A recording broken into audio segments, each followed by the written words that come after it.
series. During the lockdown, we all ate home cooked food, mostly because of the fear of the virus transmission, of course.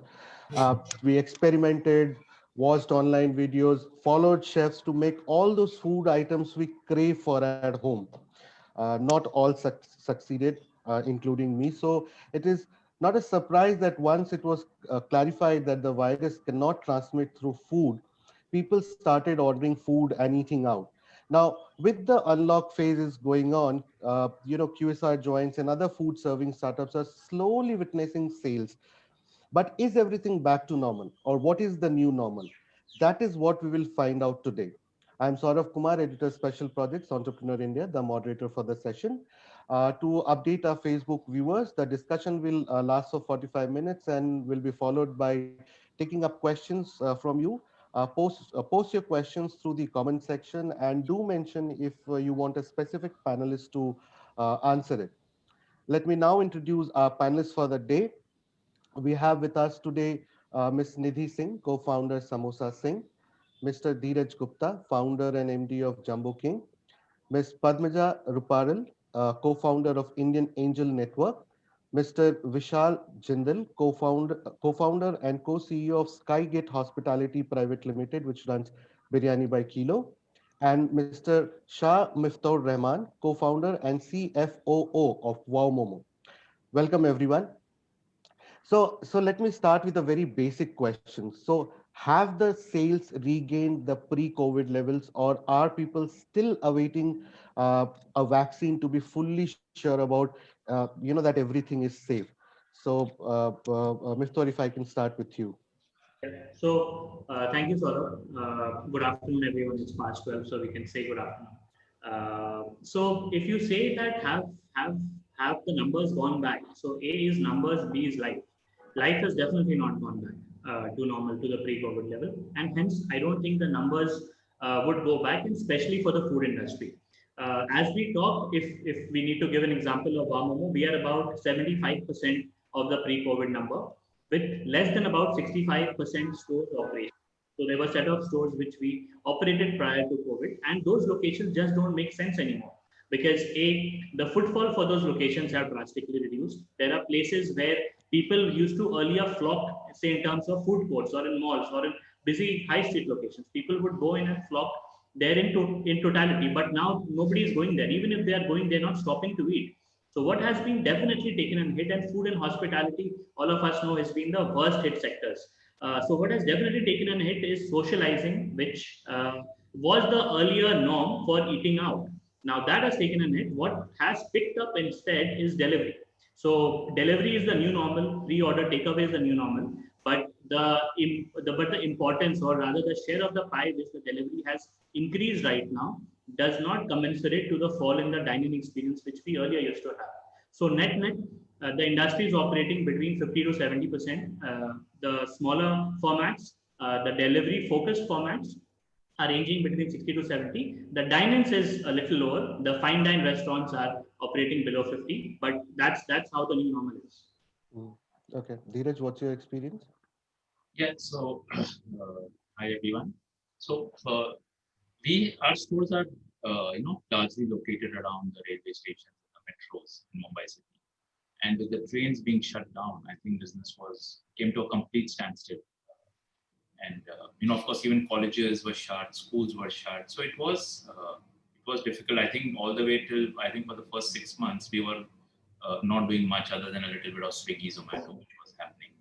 But over the last 3 months, I think with Diwali and all of these things happening where shopping resumed, business has actually we are at about 60% of pre-COVID levels, and I think we gives ourselves a 5-star for being able to do this because the trains are still not functioning.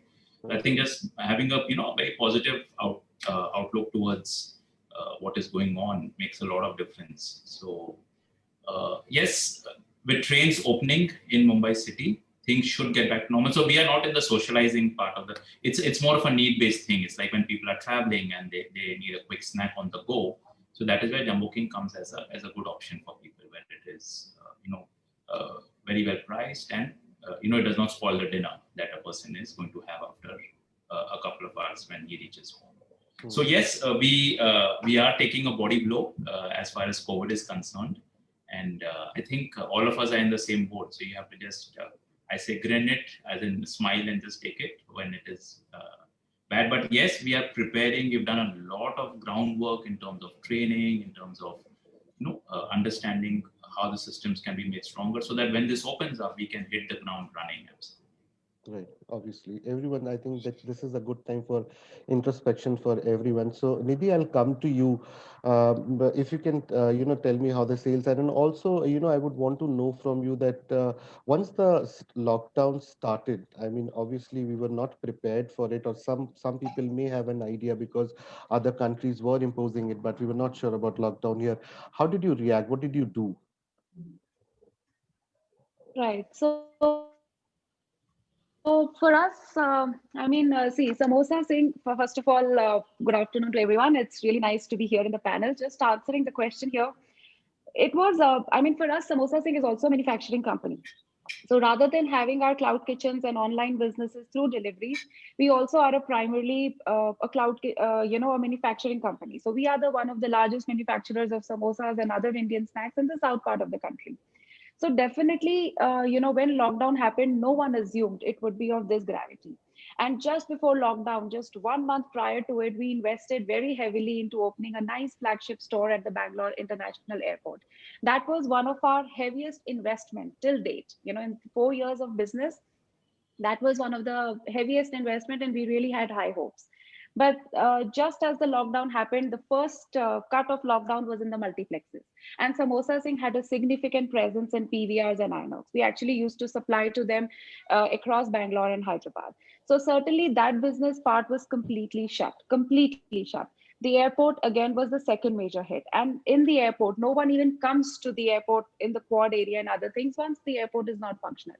So we saw major part of our business, completely shut due to lockdown, which was all our B2B supplies, which would happen to all these institutional players, which would be multiplexes and as well as the airlines. So certainly the B2B part was business was completely shut. We never assumed it would go this long, but that was one major hit that we faced as a company.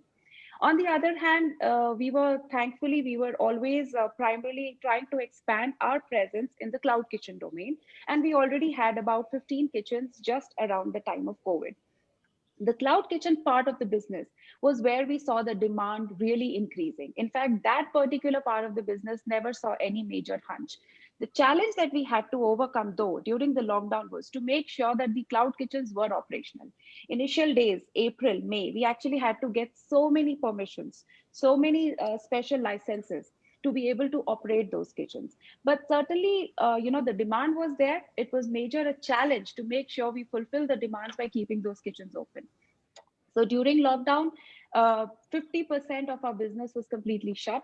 But within these 6 months of lockdown, we have actually made 90% of our business through these cloud kitchens. And that 10%, which was a B2B, now we are even contemplating that as a business, do we really need to go there? Because like you said, it's something that lockdown or COVID is the new normal, and it's going to take significant time for market to roll back.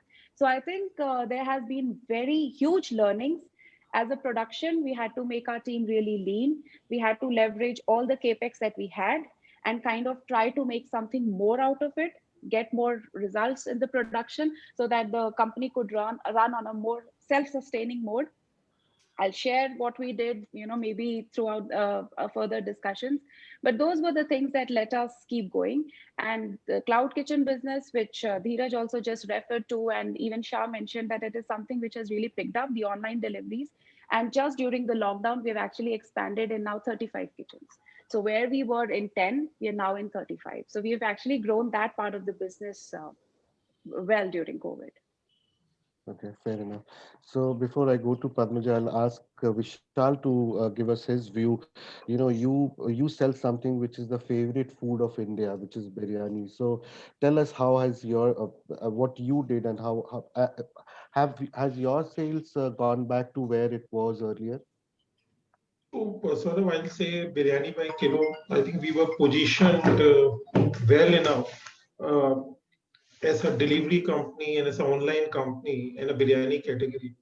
So I think, of course, we had, and I'll talk about the challenges during COVID, but we are back to, if I can say humbly, 110% of our pre-COVID levels. So because our dine-in used to be 10% and 90% was delivery.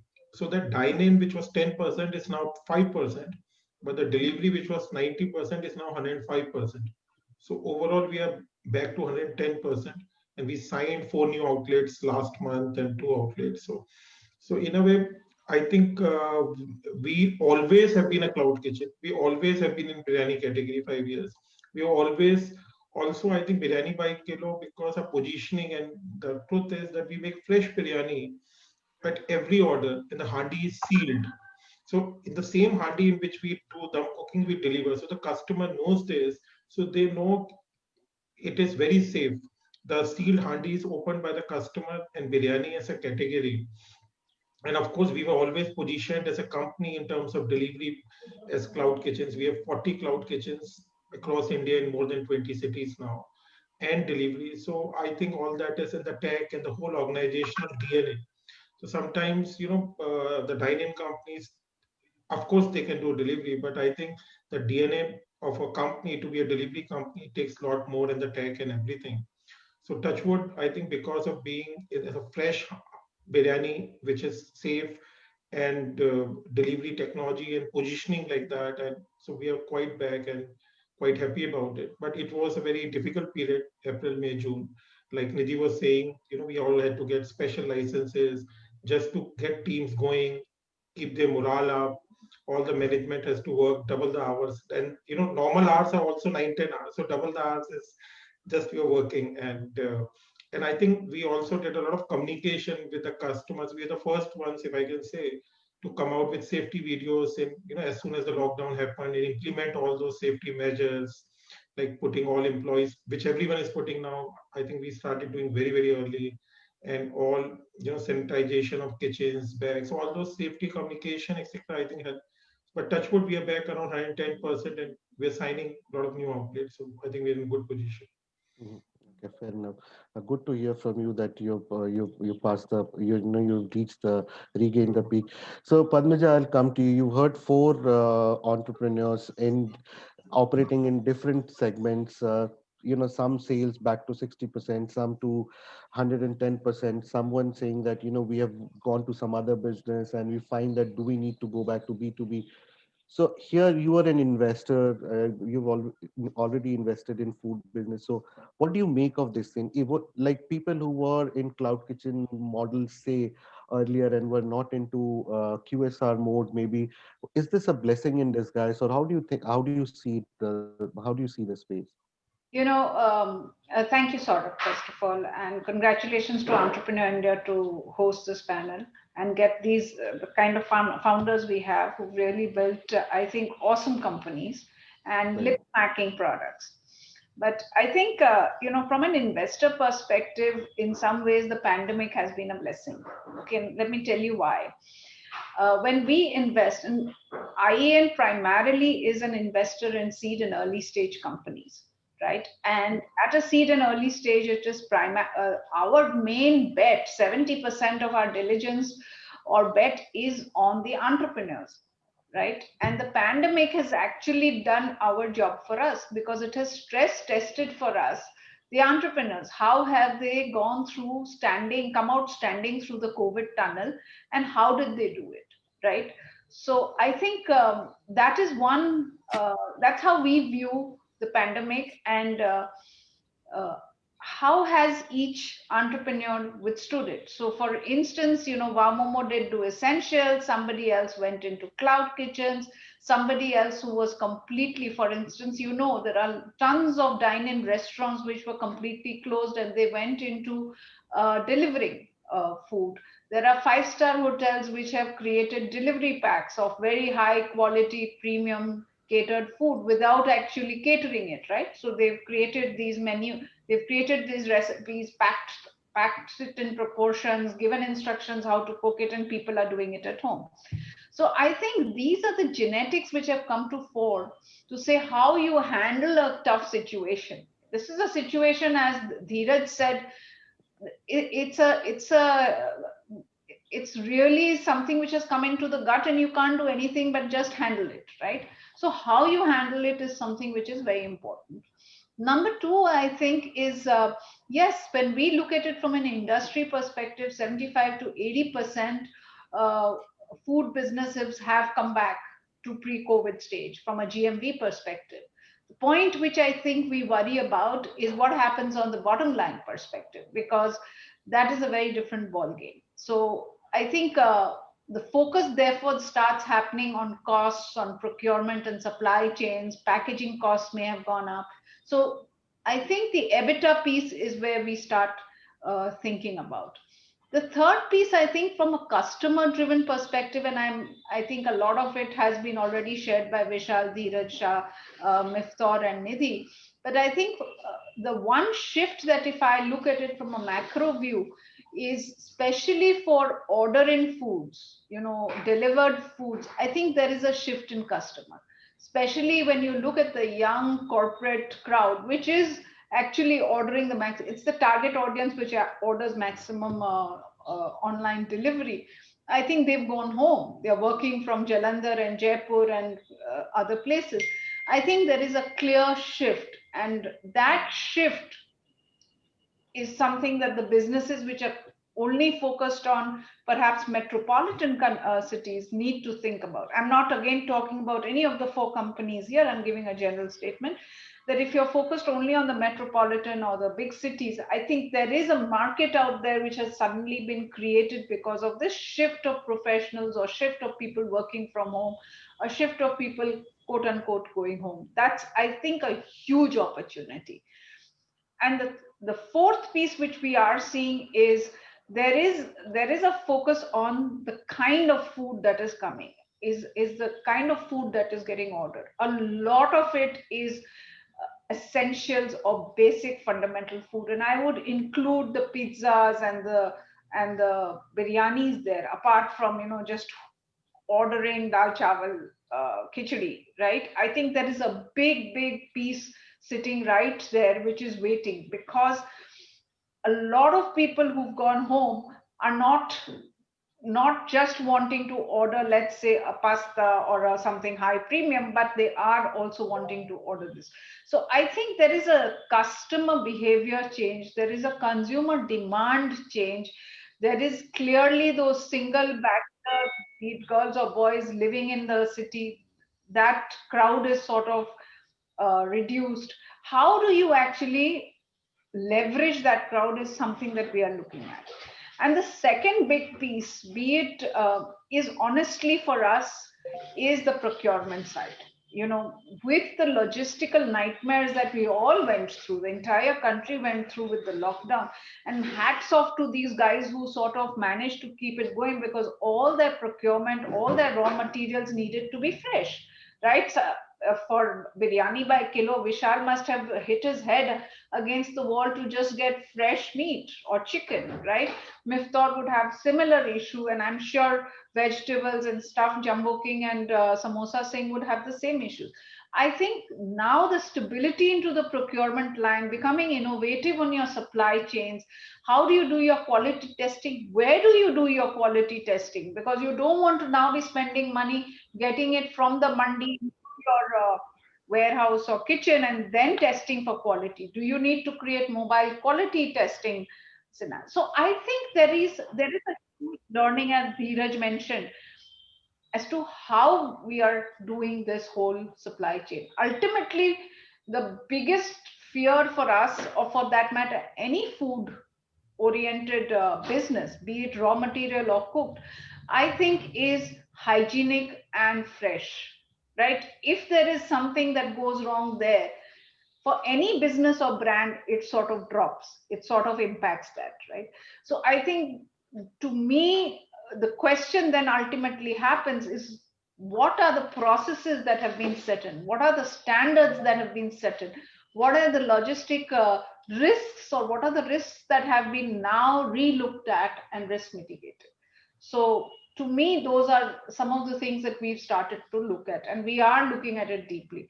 But ultimately, I would still say all four of these people who are sitting on the panel, I think they've survived because who they are.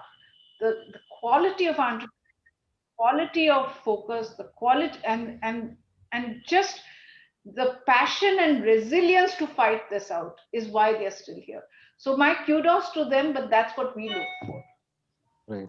And yes, Vishal, you wanted to say Yeah, something. I think, I just echo what Padmaji said. I think there's no way someone can get out of this, and that too, almost like a winner, without really being, really hitting their heads on the walls almost every day.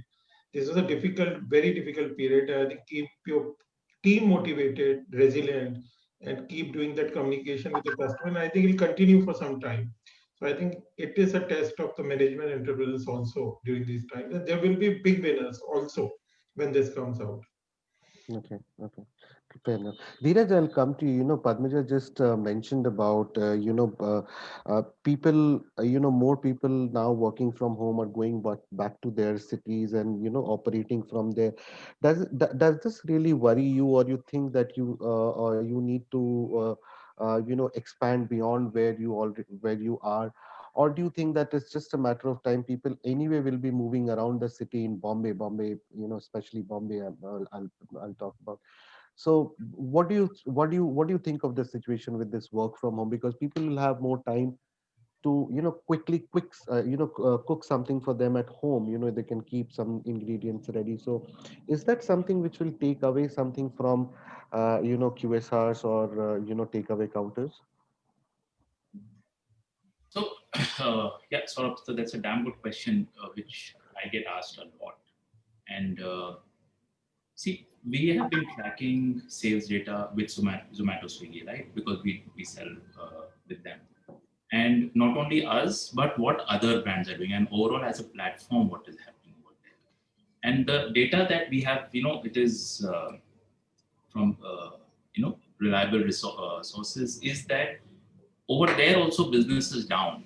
It's at about 80-85%. It is not that they have doubled up, right? Ideally, what should have happened is all people, if everybody is starting to order from home, then all the cloud kitchens, the Zomatos and the Swiggies, their business should have doubled up, right? If the shift was happening. Now we may say that no, that may not have happened because people are worried about ordering from outside. So a lot of them kind of did not step in at all. They didn't order from anywhere. So yes, it is true. There will be a slight shift, as in the cloud kitchen business. Of course, anyway, it's the new age business. It will grow. I know. I sometimes say that Domino's is the world's oldest cloud kitchen. Right? It is not a new concept. They would put up a store behind the back road and deliver pizzas from there with a number. Today, that happens through apps and through the fulfillment partners. So you don't need to through a Swiggy, Zomato, Dunzo, these kind of people. So you have to put up your own fleet. So I very strongly feel we should stay put on what our business model is. Like so everything biryani by kilo, samosa, saying wow, momos, jamuking. I think we have all understood at least one part really well, which I think most of the restaurant owners, my father is a restaurant owner from the previous generation, they were making is, they were trying to do everything under one roof.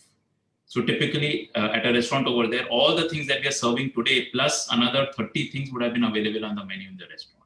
So we have focused on a particular category and we are trying to fulfill the customer's need for, so it's like, say, biryani by kilo. The idea is if I feel like having a biryani, say once a week or once a month, depending on what my consumption pattern is, I want to become the number one option in terms of the customer ordering. We remain focused to that. I think the vaccine is going to come out whenever it does, say about a month away. So my call is stay put, keep on focusing, super focusing. And yes, we are, so, keep on investing in supply chain. Like our entire supply chain is integrated. All our patties, they come from Philord, which is next to Chandigarh, right? Because we are buying from Vista. All our sauces come from Cremica. So I think we have spent the last 5 years completely integrating our supply chain, right? And get out, use the better technology so that we are not too dependent on market variations which keep on happening. Like COVID was a market variation which lasted for 9 months. No one could have prepared for something like this, but our wastage, etc., has been at the minimum because the stocks were kind of managed very well. So my take is yes, we will get into other cities because the opportunity now opens up, right? It is much larger since the supply chain has come in place. It's got nothing to do with COVID. And I think what will happen is a lot of the brands, people are going to trust brands, right? So a lot of the business will move from the unorganized sector to the organized sector. So that is how I think brands will grow and people trust brands. It's like, if I like pav bhaji, I'm a Bombay guy, right? So for pav bhaji, I have my favorite pav bhaji guy whom I go to, and I have that product over there once a month, right? So that is what the whole thing is about. And I would not, say that we should lose faith on what we are doing because of some. See, like when demonetization had happened, right? Everybody thought that now finished. Everybody's going to start using digital currencies, right? But if you look at RBI data, there's as much currency in circulation today as was in 2015, right? So the cash transactions, they as a currency for buying and exchange of goods continues, but yes, the digital payments has increased. As the market keeps growing, I think all players will keep getting their pie.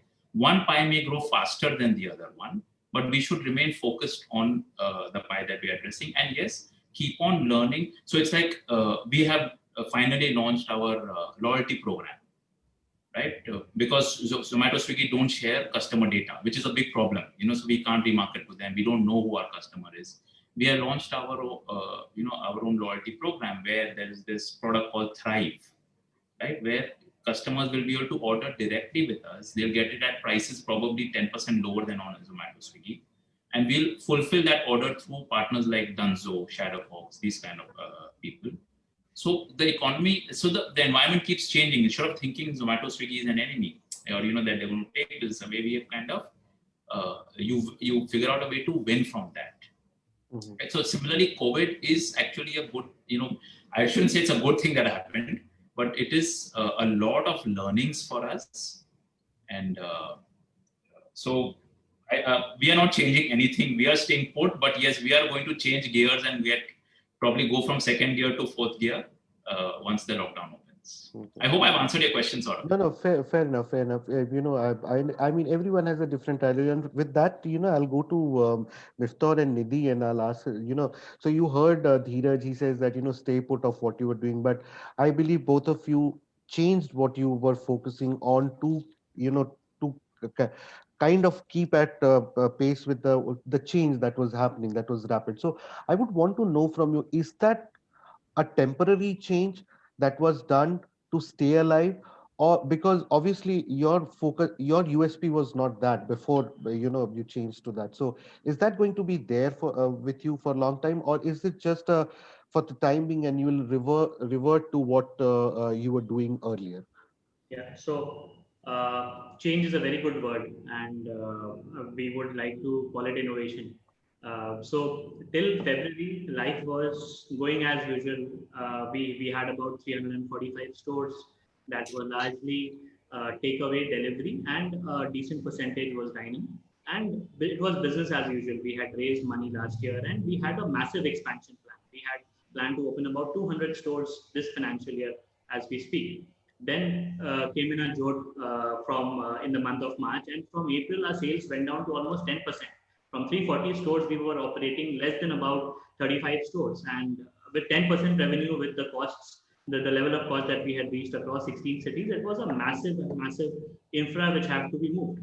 So what we actually thought that there is something that needs to be done, and that thing needs to be done a bit different way. So what we realized is we kind of spoke to these guys, Swiggy and Zomato, and we tried to figure out, okay, what are people ordering? So first thing that they came back to us is people are not ordering food. They are cooking the food at home, but they're ordering groceries. So this was something which was I remember in the month of May, first week of May, last week of April, my dad was telling me, and I was telling my dad that we are going to have your potatoes and sugar and onion to be delivered from our store. And he was like, have you guys lost it? Like, no, this is what the need of the hour is. And this is what people were buying in bulk. So we launched a separate category called Vamomo Essentials. Now, what was Essentials? It was that point in time, your big baskets and your Spencers, etc., had a very long wait in time. And the problem which we tried to answer was that, or solve was that we would give you the essentials, we would give you your groceries within 45 minutes time, the time which it would take for a momo or a biryani or a samosa or a roll to be delivered or a wrap to be delivered, and you would get essentials, your everything that you need for your daily households to be delivered in 45 minutes time. So we went live in the month of May. There was a point in time for about a couple of weeks where our revenues from essentials was more than the revenue that we were doing from our operating our stores through Momo, and we have another sister brand, Wow China. So Wow Momo and Wow China combined was less than essentials in the month of May. So from that perspective, it was a change that we had to do. But was it a permanent change? Answer was no, because once things started opening from the month of June 8th to be specific, we saw the essentials business going down, but the change which was required was still not there. I mean, people had not come back. So what we kind of figured and realized is delivery is increasing. We had to actually increase the delivery bandwidth for the stores. For the rest of India, 345 stores were not enough. So what we did was we did a tie-up with Cafe Coffee Day, wherein Cafe Coffee Day had very large stores, and they were not having dine-in, or they were not having any takeaway. This thing, no one was going to a cafe to have coffee. So they invited us. We did a collaboration, and we planted a Wow Momo kiosk, or we planted Wow Momo stores inside Cafe Coffee Day locations. Now, what would these do? This would actually give us a delivery perimeter of in a place where a Wow Momo store is not there. Number one. Number two, we were actually opening up to the delivery radius without actually opening a large store by us or opening a dark kitchen. So we had the infra done by CCD. We had the other facilities done by CCD. We just had to plant a counter there and deliver from there. So this again was a new normal for the month of July and August. But did this actually get the revenue back in total? Answer was no. So we still realized that there is still a gap which we have to innovate, which we have to this thing. We tried to focus. We completely innovated on our delivery packaging. We completely innovated on the way in which the food was being served. We shifted the entire company's focus into health, hygiene, and the way in which the products were delivered. As a result of which, our delivery numbers shot up by almost 100%. Prior to COVID, our delivery was under 20-25%. In the month of June, July, and August, the delivery revenue was between 60 to 70%. And that was because a specific focus on the packaging, specific focus on operating procedures, specific focus on how you market your this thing. And very important, Vishal was mentioning it, that very, very important was how do you communicate to your customers what are the precautions that you are taking to ensure the food is not contaminated. So that was something that we really worked upon. We worked upon the communication. We did that piece done. We did offers. And what was really interesting was just the offers or the discounts were not driving people to buy your product, because everyone was giving offers, but people were not buying from everyone. People were buying from those brands or those places where they were comfortable to buy from, where they had their trust factor. So all the mom and pop stores which were there, single standalone stores, they did take a very bad hit. But the branded stores, the brands, the chains which were focused on health, hygiene, they were focused on communication, they were focused on the standard operating procedures to ensure the entire supply chain and the delivery mechanism is foolproof. They kind of gained from that. In the month of August, what we realized was, and this was a pet project that was there in our minds for a while, but we started working upon this, is we realized that the entire crowd, once they have opened up, are going to supermarkets and they are taking ready-to-eat and frozen products. They are coming back home. And they are heating it up and selling it off. So what we've now done is within 15 to 20 days, we are launching our frozen momos, which will be sold from FMCG outlets like your Spencer's, your Big Bazaars, your retail, and this would be delivered from Amazon and from Grofers and Big Baskets as well. So these are the things that we had to do in the last 4 to 5 months, or rather 6 to 9 months, which actually has taught us to do the business in a different way and focusing. The entire focus was A, to get the top line up, and B, what Padmaja rightly said, is to focus on EBITDA. Because as we talk, lot of food brands, food companies, they are talking about we have gone back to 70% revenue, of the pre-COVID times. We've gone back to 80, we've gone back to 100, we've gone back to 50. But what is really important is how much cash are you guys really burning? So pre-COVID, I would say that it was a great achievement for us that we used to call ourselves that we've been profitable, we've been bootstrapped, and we've been EBITDA positive for the almost for the last 12 years now. But March 2020 was the first time where we saw a loss in the investor MIS. The burn was the first line that we added. That monthly cash burn was something that got pinched in. But our entire focus from the month of April was to save on the cost, to save on this thing, to boost revenues, but to ensure that your burn is limited. And as we talk, we should be able to break even next month and hit steady state profitability from the month of January. But the entire focus has been to ensure the costs are controlled, to ensure the sales get pushed, and to ensure what more can be done to ensure both of these things scale through. Gaurav, I would like to come here just to make one comment. And, Miftar, when we invested in your company, when we were doing the strategic discussions, one of the lines of discussions or the points of discussions was, why can't we have frozen momos, okay, which people can buy and take home and cook or fry, right? And it's so interesting. And that time, I think the team, Sagar, had very, very correctly said so, and we agreed with him that the consumers really want hot momos made fresh, and this is like walk in and pick up food in some ways, right? But this is the consumer behavior change that has happened, that a company has sort of recognized that change, that there is more eating happening at home rather than on streets. And how do you capture that customer base? How do you capture that consumer base? And that's where the frozen momo piece is coming. I'm sorry, I just could not help, because this was something we discussed 3-4 years ago, and say this is a great scale up model, right? And we were also telling them, you can freeze it like this, here are the places where you can buy a freezer. We went through quite a few details.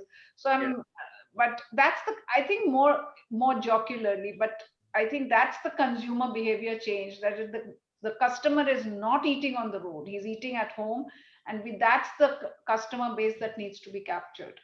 Absolutely, ma'am. So we remember the discussions, and we've been actually thinking about frozen momos for almost 4 to 5 years now. Yeah. But customers coming in. So to give you an example, if I go into a Spencer, if I go into a DMart, I would not pick up frozen momos. I never used to pick up frozen momos till last year. But now, if we definitely pick up something on the ready to eat or something on this thing, just from a snacking perspective. Today, my dad tells me that why don't you get something frozen and have it here, and because it will be more hygienic, it will be more this thing rather than And going. I think more than that, I think people are more comfortable with such food is because of that, virus thing also, because they think that if there is something packaged, I can bring it home, sanitize it and then open it a little later and eat it. I think that's a behavioral change that has come in. So Nidhi, I'll come to you, the same question that I had for Mr. is that, the change that you there. So you said that you would talk about things that you've changed during this period. So are those changes, are you going to stick with those changes, or those changes were just to, as you said that, your B2B side, like the PVRs and your supply to workflows. So were these changes to just overcome those hurdles? So actually, like everyone just mentioned their experiences, right? COVID made each one of us realize and learn a lot of things. One of the key learnings, at least we as a company had, we were in the expansion mode, right? We just raised a Series A, and we were very much into expansion, and our expansion was primarily multi-city and in the cloud kitchen domain. What we realized was that until COVID hit us, we always assumed that our production facility is that for manufacturing samosas. We used to manufacture samosas. We used to manufacture thousands and thousands of samosas on a daily basis, 60 to 70,000 samosas per day. Everything was completely automated, quality assured, and everything was going on really fine. Other ancillary things which are a part of our menu, which included some form of chutneys or sauces, or even we serve the pav and a bhaji, or a samosa and a pav, and that pav and other things we would procure from outside. But what we realized during COVID was that supply chain, one, was a major issue. Number two, we never got the quality that we earlier used to get. There were old pavs redated, or these are the common things people did in order to avoid wastage. And we realized that that is not only impacting our customer ke saath trust, because like Shah also just mentioned, during COVID, what you really need to bang on was the get the trust of the customers. We were so open. I mean, following the safety standards, hygiene, and other things are one part. We were also so open that if any customer did not have a good experience, we would even invite them to come and visit our factory and have a look as to how the samosas are made. So we really wanted to buy on that trust factor. And what we realized until now, we didn't realize, was that why is our manufacturing facility just sticking to samosas? Why just samosa? We have a manufacturing capability, and that is what separates us from other similar cloud kitchen players. We don't assemble the product, we actually manufacture it. So why just stick to samosas? And that's when, during COVID, when the lockdown was announced, our factory was operational. We kept doing the hardcore R&D and innovation, and today in our factory we manufacture every single thing that goes in our menu. Be it pav, we manufacture our own pav, we manufacture our own kulchas, we manufacture our own sweets. We just launched gulab jamun because people wanted in samosa singh, they needed some kind of sweets as a part of it. Every single thing is made in house, and that's where we realize that how to capitalize on your existing infrastructure and not just use it for just the samosas, but even other things that could happen. That not only helped us in bringing down the cost, in cost optimization, it also helped us, with the same lean team that we had in the production, we were able to produce much more SKUs. We were more self-reliant, and that also helped us gain the positive EBITDA, at a higher level at the bottom line. Certainly, another thing we realized was that when you're expanding, you're just focusing on expansion and the top line. When COVID hit, one thing we really had to focus was also on the bottom line.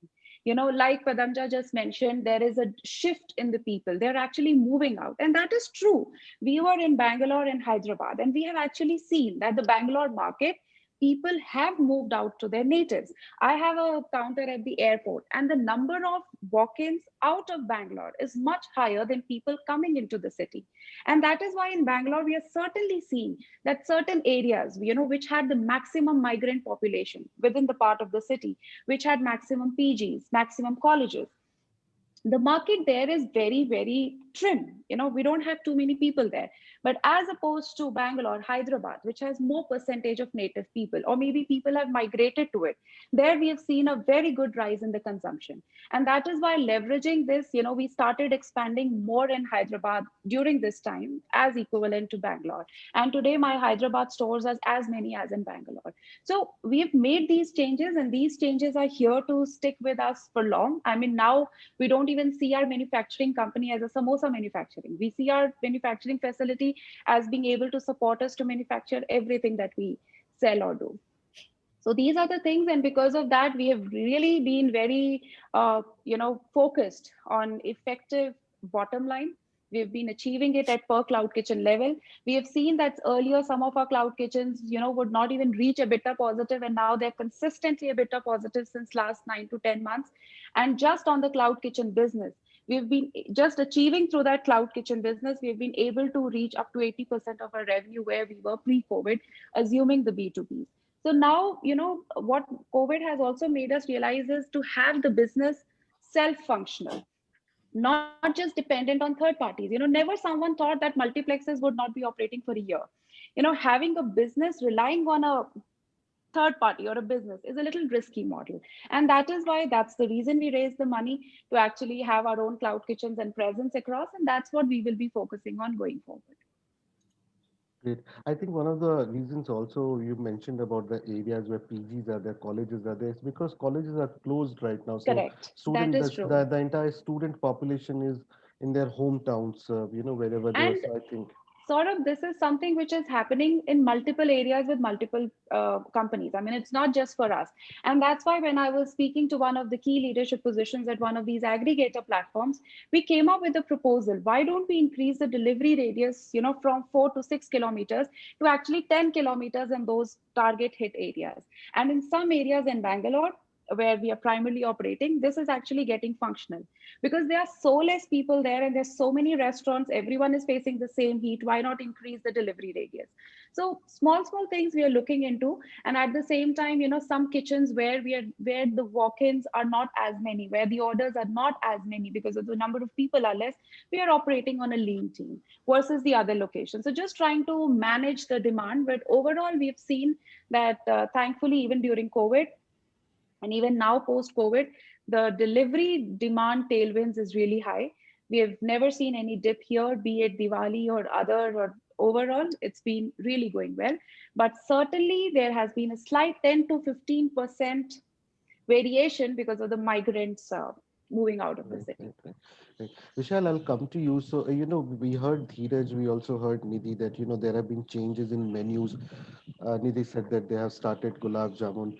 Now, tell me something like your USP is biryani. Now, if you start another food, an item, add another item or two to your. But my favorite gulab jamun place is XYZ somewhere, or my favorite, uh, anything. It could be anything that you add as an add-on to your menu. Does it really help in adding to your demand for that food? Because I know you for biryani. Now you start giving me gulab jamun with it, with a at a small incremental price maybe. Okay, I might order it a day or two, but I really the taste for my gulab jamun could be something else. So do you really think doing that will increase your demand, or do you think it's just that you are ensuring that people are getting everything they want along with biryani to eat, asal and a sweet, everything together, so that you give a complete, putting up a complete meal for that consumer? So Saurabh, I think you asked a very, very important question. I think this is the most important question I think F&B companies should answer.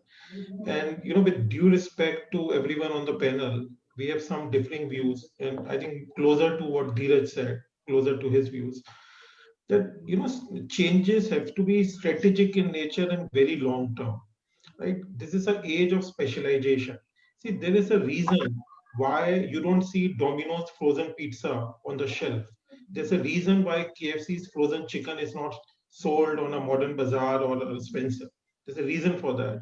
See, it's not that the management worldwide in Domino's has not thought about it, or because the management DNA is and the whole systems are geared differently. If let's say a Prosuma, which is a momos company in the frozen category, they've done a great job with FMCG and the modern trade. There are like millions of general trade in this company, in this country, and the salespeople who are just doing that, and how the customer views a frozen pizza or a momo or a biryani other than a, and even in grocery, let's say something like a Grofers or a Big Basket is burning millions of dollars to get the back end and the tech. It cannot be done in a few months or even in a year. It's impossible. So until unless a change is very strategic in nature, and like Dheeraj said, even after demonetization, after 5 years, the cash has come back. So today, biryani by kilo, we do as a strategy 10% of a business through dine-in and 90% delivery. So I'm not going to shut off my 10% dine-in because it's a COVID, right? I am taking a 10, 20-year view on biryani by kilo being $1 billion company. And those one dine-in in each city for the 10% dine-in is important for my brand connect. Just because it's COVID, I'm not going to shut them off.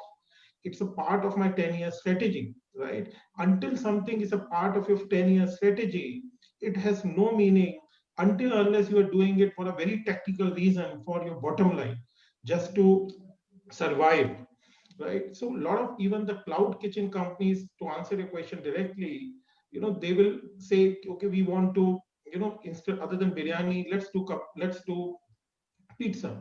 But see, there's a very great company which is doing pizza, like Domino's, but how can you be better? Can I have 1,300 outlets or have a supply chain of Domino's, or The reason we got into biryani also is biryani is a great delivery category. We thought about it 5 years back. And also there is no incumbent leader neither in India or worldwide. So today we are almost a 100 crore company and break even, right? Not making any losses in 20 cities because we focused on it. We focused on creating. There's a reason why KFC doesn't do pizza, or Pizza Hut doesn't do chicken, or Starbucks doesn't do. It's not as easy as it sounds. The supply chains, the trainings, the mind share, the advertising, everything. It's a mammoth job. With the best of efforts, a company's, Chipotle does Mexican. That's what they're able to do. So until we believe something is a 10-year, what you can do is a view, you can't really change. But tactical things can be done just to make profits or survive. But you can't just change gears because competence and abilities for a company take years to build. In that, even in, I would say, people think it's a cloud kitchen. And see, cloud kitchen is just an enabler. See, customer finally build is the food, it's the taste, it's the quality, it's the price, it is the brand, right? Cloud kitchen is just enabling me to do it at a lower capex and do have a higher speed of execution. But a customer doesn't love my brand or the product, cloud kitchen is useless, right? So it doesn't. So people think just because they have a cloud kitchen, they can put four brands and four categories in it. But how do you create capabilities, supply chains, trainings, wow in that product, in that pizza or in that samosa or everything? How will you do it? You can't do it on opportunistic way. It has to be done over years with So capabilities, the Saurabh, DNA, everything.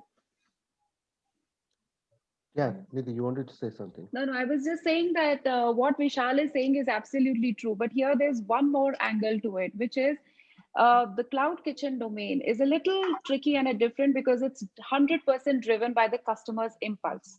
When it's about the breakfast, when it's about the lunch or the dinner, the meals, right? People actually do decide it. They're more focused. They know that they have to have biryani, and they have certain their favorite players, and they would go by that.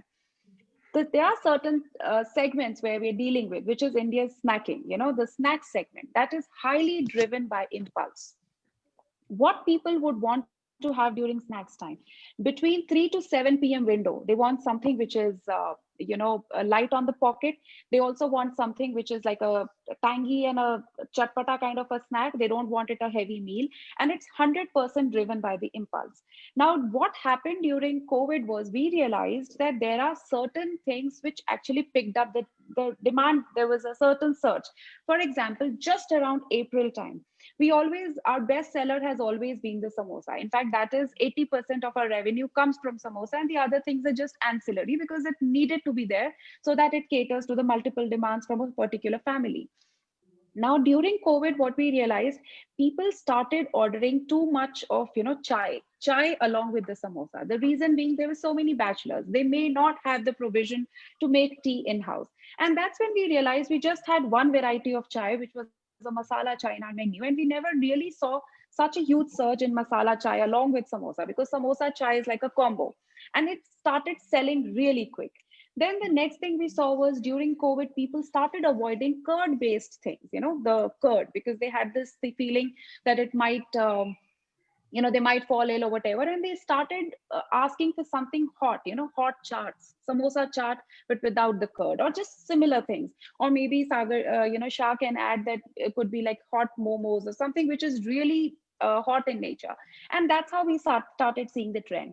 One major trend which we saw during the COVID was the average order value for any cart actually increased significantly. I think it could be because there are multiple people in the family, and I'm sure everyone in the panel would have observed the same.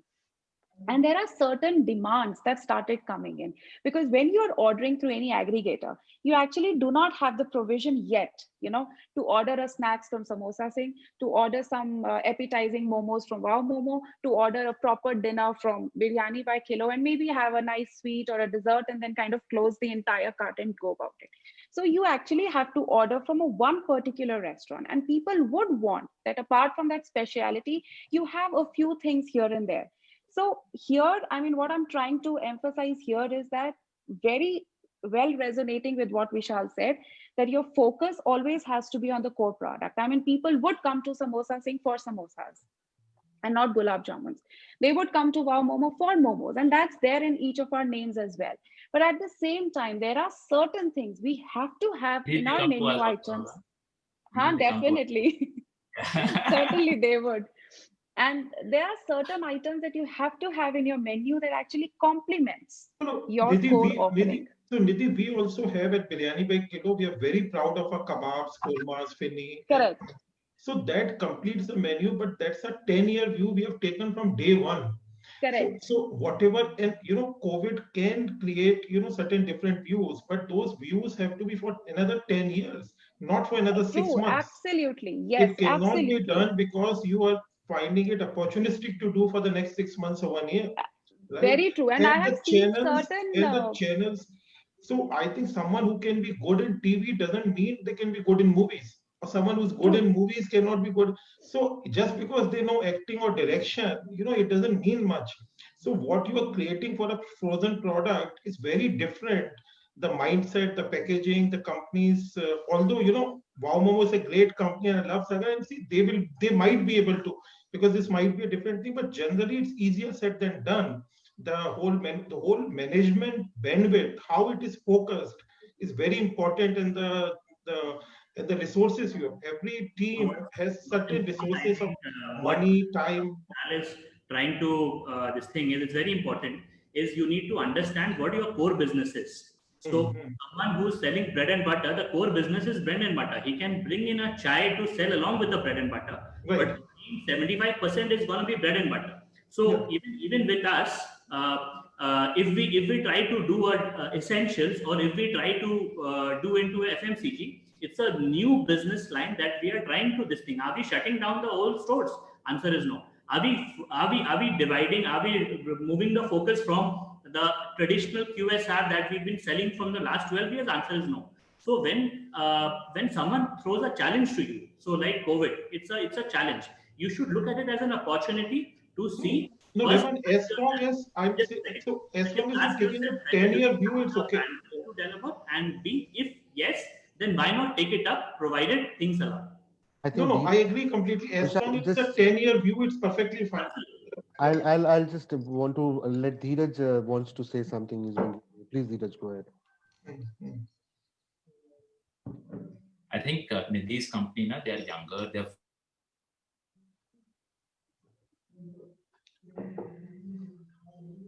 We can't I hear think, you, yeah, Dheeraj.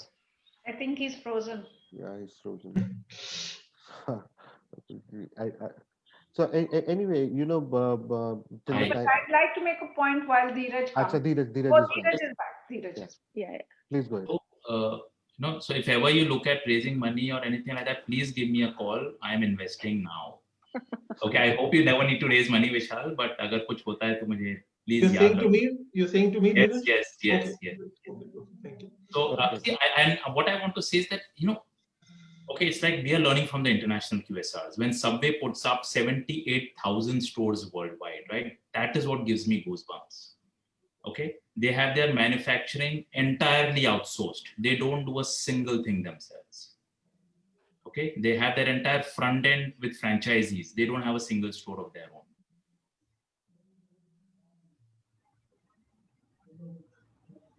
And so you look at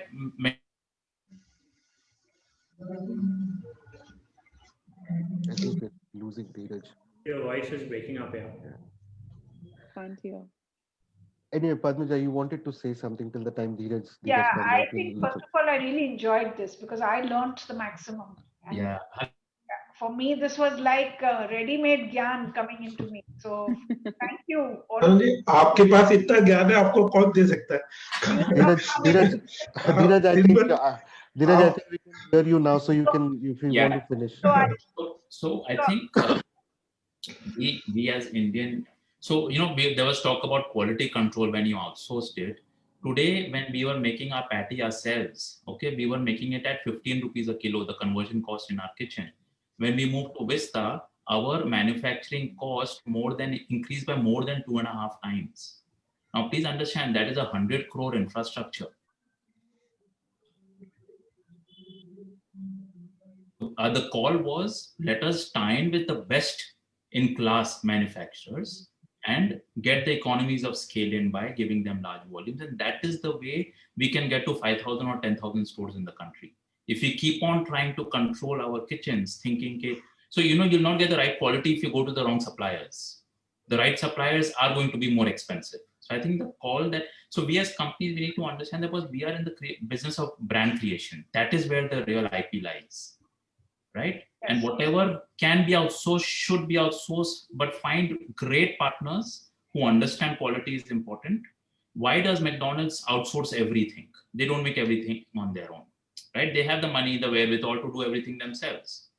But the brand partnerships can be such. Today for us, we trust Vista to do a damn good job with the patty making. Then, I would have trusted my own manager at a factory. And one last point, was about this frozen momo. So we had got this offer where someone said, that the Jumbo King patty is extremely tasty and that's what people come for, and we should package it and put him out at all the QSR, at all the modern retail stores. And I got damn excited. I was like, wow, ye to karna chahiye. It's a separate business, a separate line, and we can do very well. But when we ran with the math, what we realized is that it will unfocus us so much from our core business that we are better off building Jumbo King into $1 billion business. This is where our focus should lie. And the QSR space, the model that we are operating, can get us over there. So I think one of the most important things for an entrepreneur, because we have investors on board, of course, but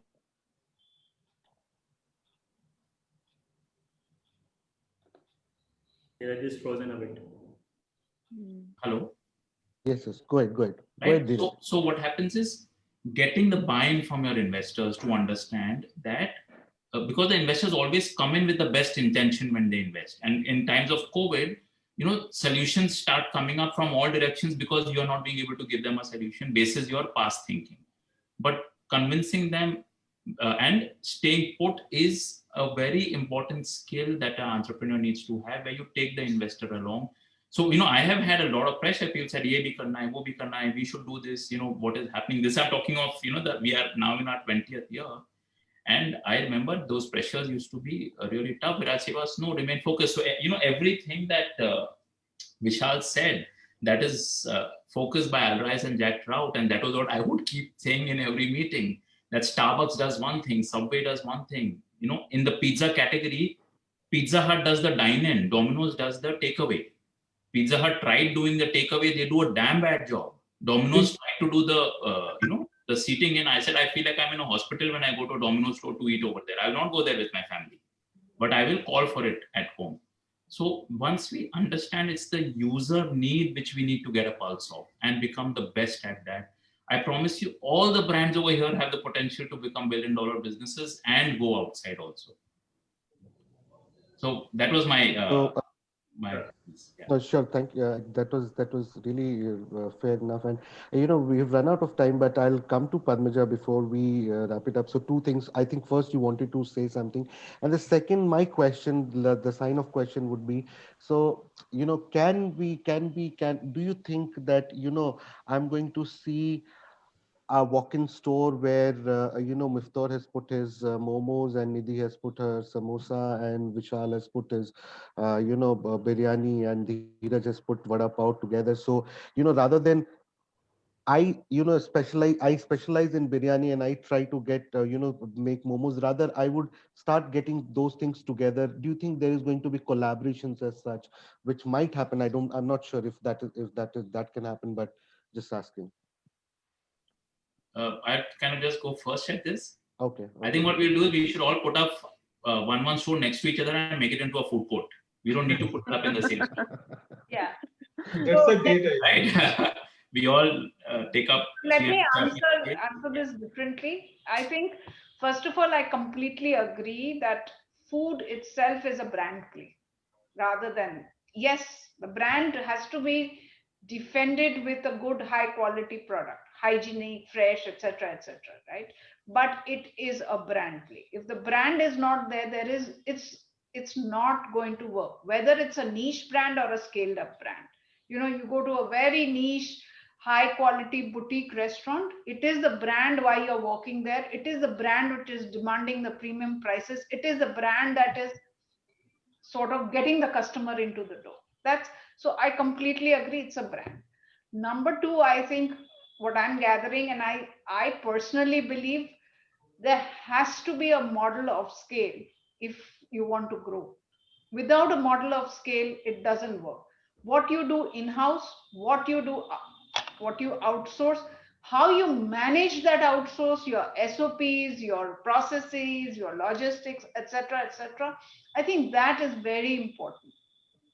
The third piece that I think is very important, and I'll share this, that may be a difference of opinion, but I do see this, is there are times when you take a strategic decision. Okay, and let me expand that a bit. There are reasons why you internally take a strategic decision without any external trigger. For instance, when Mac decided to come in India, it decided to make some changes on its menu, for example, right? And yes, that strategic decision has to continue for a decade or more, like Vishal said.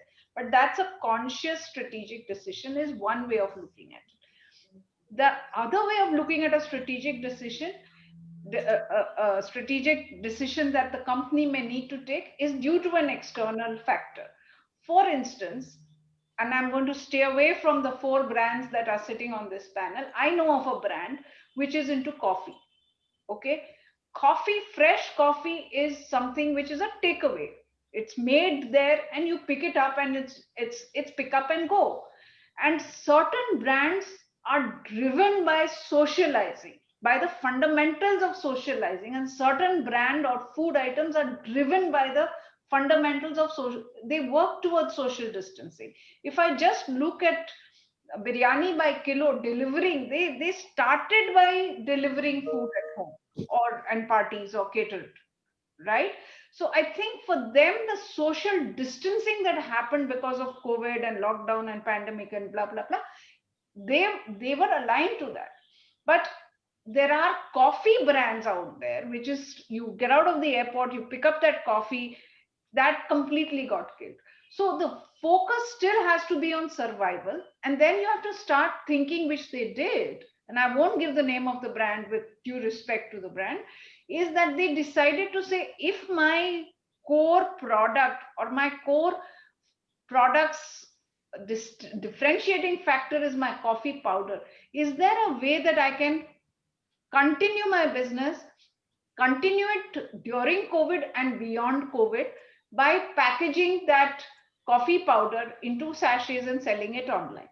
So that is a strategic decision that they were pushed into taking because of COVID, but they must, and we had a long discussion with them, they had a clear cut reason to do it on an ongoing basis, and it became a permanent line of revenue in the P&L. Yes, of course, did they have to make changes in bringing the right equipment, the right people, the right packaging? Yes, but those are resources that you need when you build the revenue line of a company, and this is a line of business. It needs to sit as a P&L under the main P&L. There must be people who, and everything needs to work like any other business. So that's the second big piece that I think strategic decisions have to be taken.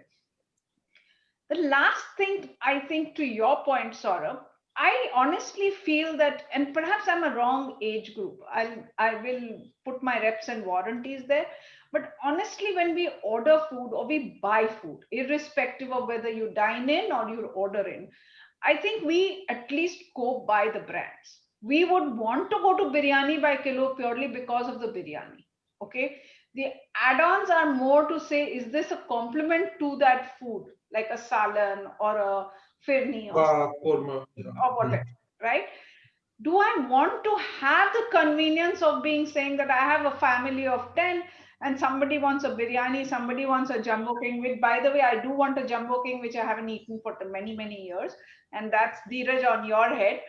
Do my children want a wow momo, and does someone want a samosa? Yes, I do want the convenience of being able to order from either a platform or go to our outlet and order it. But I must also, as a consumer, be ready that when you are collaborating in a food mall, online or offline, you have to agree that you should be able to go to the specialist to buy it.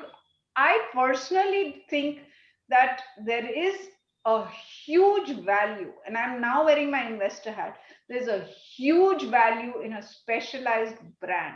If Wow Momo is doing momos, then I am going to be focused on Wow Momo doing momos. And if I am wanting Wow China, then I will go to Wow China and I will have the Chinese there, if that be the case. But I will not probably go to Wow Momo and have Chinese. And that is the demand of this business, which is branding and the product behind the brand. That's how I look at it. And ultimately, I think whatever model we do, it has to be scalable from the entrepreneur perspective, from the investor perspective, and the customer perspective. You cannot have, if you really want to scale, unless you want to say, listen, I'm going to be one single outlet, dine in, premium food, I'm eliminating those businesses. There are many such businesses, right? And they're good businesses. But in our discussion point, if I want to have a biryani by kilo, it doesn't work for me if they are only going to serve in Gurgaon and not get it in Noida. I mean, I'm never going to be a customer for it. So I think accessibility is the other piece that needs to come through, and how that is accessed is also very important. So I completely agree with Nidhi, Vishal, to say cloud kitchens are enablers. Absolutely, it's a resource, it's a tool, it's an enabler. It's like having a kitchen in-house or outhouse. You know, it's one more way of cooking or preparing. So finally, it's the product or the brand which works. But what is the product needs to be defined, Vishal, here. And why I'm saying is I'm taking it beyond the four of you, is that if the coffee is the product, then the coffee powder is the product, or is my process of making coffee the product? That's the distinction. That's a company or an entrepreneur has to decide. Yeah. I can't decide that. But if it is the coffee powder, then there has to be different ways of monetizing that product. If it is the process, then there is a very different way of. Like you rightly said on this example, Nescafe sells coffee powder and Starbucks sells coffee.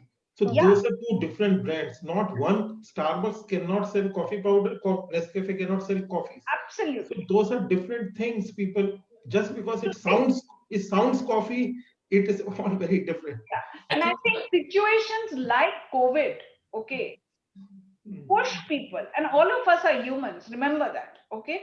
I think situations like what we went through of lockdown and pandemic and social distancing pushed each one of us, not only you guys, let me say, each one of us to get down to the fundamentals and basics. We had to rethink, what is my product? Who is critical to me? How am I doing this today? Can I do it differently? Right?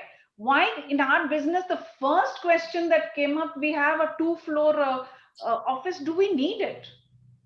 You know, till then it was taken for granted. अरे office के बिना कैसे काम चलेगा? Conference room के बिना कैसे काम चलेगा? यार काम क्या चल रहा है? उससे ज्यादा पैसे हमने इन्वेस्ट कर दिया बिना कॉन्फ्रेंस रूम के. You know, I think those fundamentals get questioned, and I think it's a damn good thing to happen, honestly, because we keep running with, you know, day in and day out. We don't get a chance. We don't spend the time to question. In fact, one of the best things that COVID did was it gave us a lot of thinking time.